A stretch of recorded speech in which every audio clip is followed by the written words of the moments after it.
highways till my shadow turns to sun rays, and on we'll go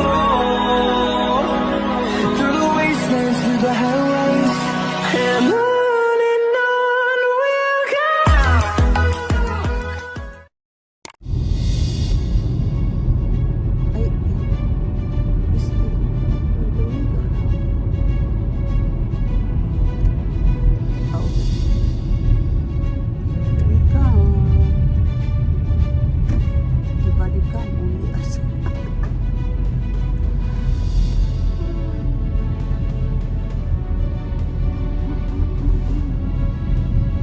That's a big tower over there.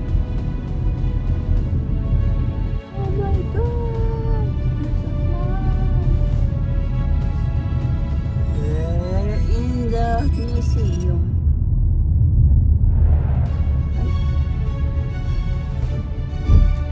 You have to walk over there?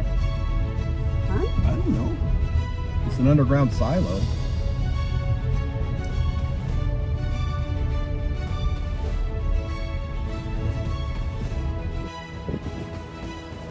Morning.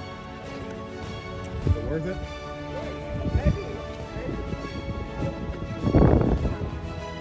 Okay, that's good. Thank you.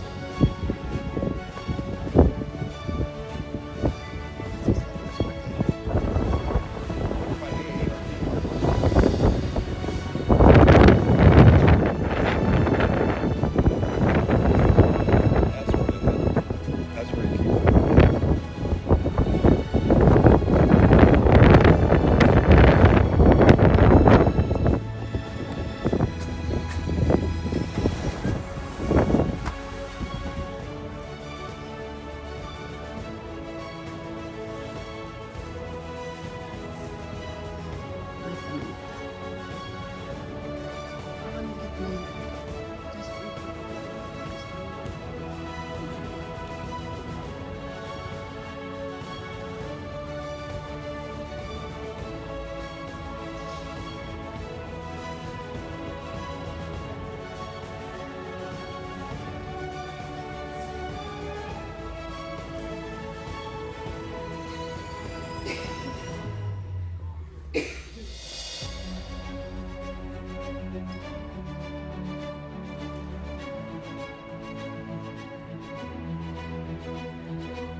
You want to sign up for the tour?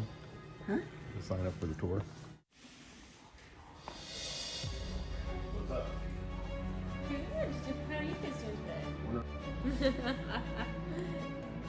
Alright, it's gonna be 33. Oh, are you guys comfortable? 55 steps down and out? Yeah. Perfect. Alright, $33.50 when that card reader lights up the price.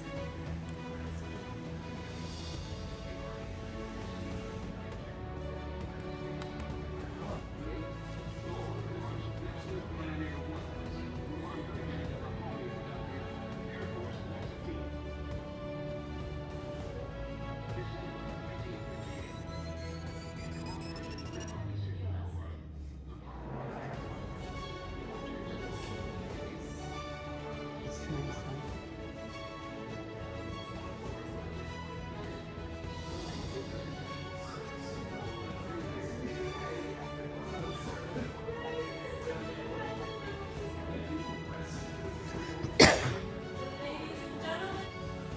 And there was one over there. These are all nuclear silos. But she said they blew them all up and they covered them all up.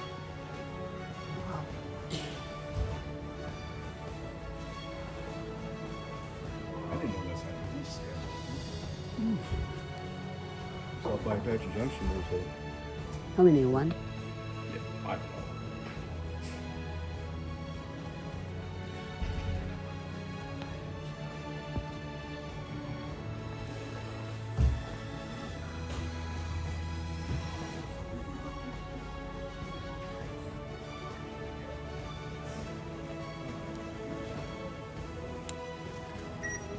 Oh, we have to do the briefing, huh? Where is it?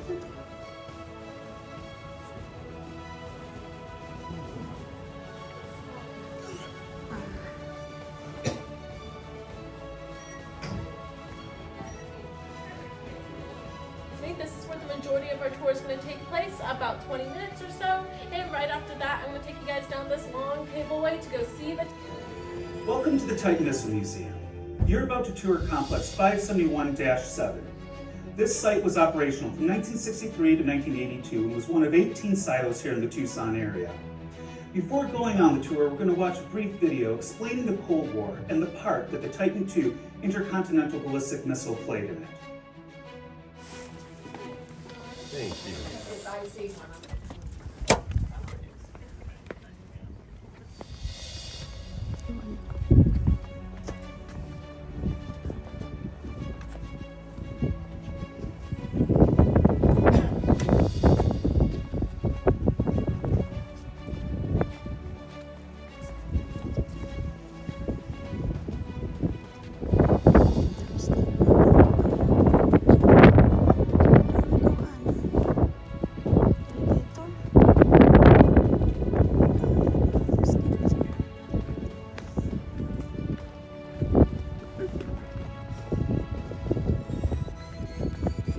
Alright, ladies and gentlemen, now that we've all made it over here, well, as you guys can imagine, there were several security measures to gain access to this complex.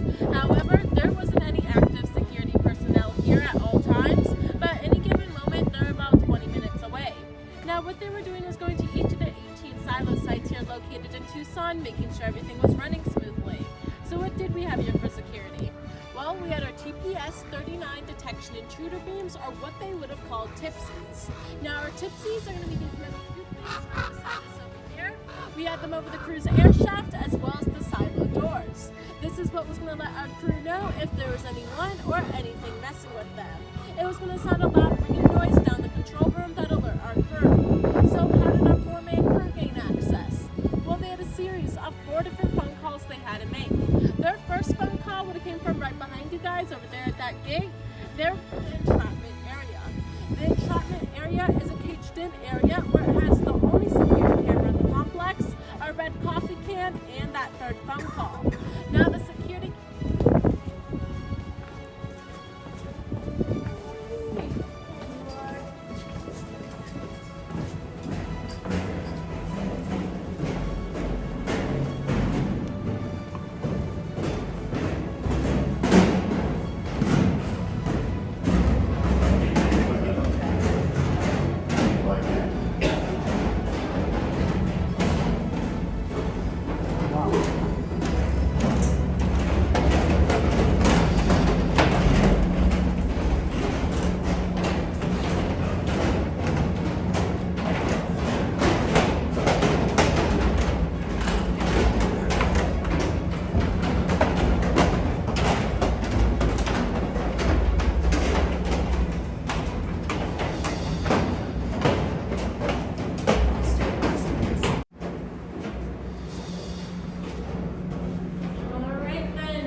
the bottom of the access portal. This is where they would make their 4th and final phone call. That phone call would have came from right over here in the corner. Now next to it, we can see that there are a few buttons. This last phone call was to coordinate with the crew inside for the button pressing to get these blast lock doors open.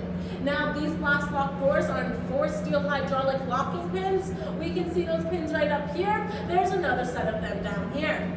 Now this isn't your average door, nothing you'd be able to find in the Home Depot. Now this is a 6,000 pound door and or 3 tons. Now the first 2 blast lock doors, the one in front of me and the one right behind me, we're going to protect our crew from any external threats, whether that be a nuclear attack or any toxic leaks. While the 2 blast lock doors are in the cableway, we're going to protect our crew from our very own missile if we were happening to have any complications with that. Now everything in front of me is going to be considered the soft area of the complex, meaning this area is likely going to be destroyed in the event of a nuclear attack. While everything behind me is going to be considered the hard area of the complex, meaning this area is likely going to survive a nuclear attack. Now these walls and floors are made up of 4 to 8 foot thick reinforced concrete. That rebar we might have seen in front of our computer is what's inside these walls. Now why it's colored this lovely shade of seafoam green, it was said to keep stress and anxiety levels down, so you guys let me know if that actually works for you.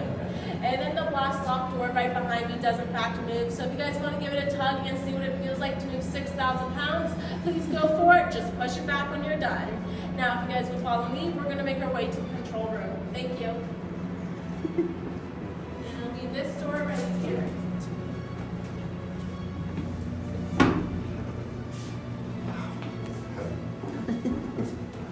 Oh.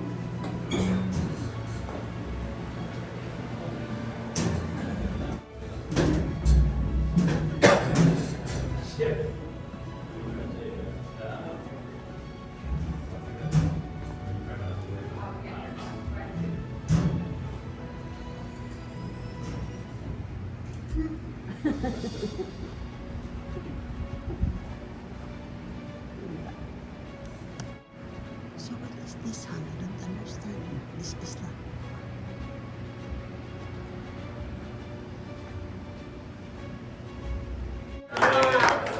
Alright, so your jobs are fairly easy today. All you have to do is listen to me ramble for a bit, and at the end we'll go through a simulation launch where you two get to turn those keys. Are you guys up for that?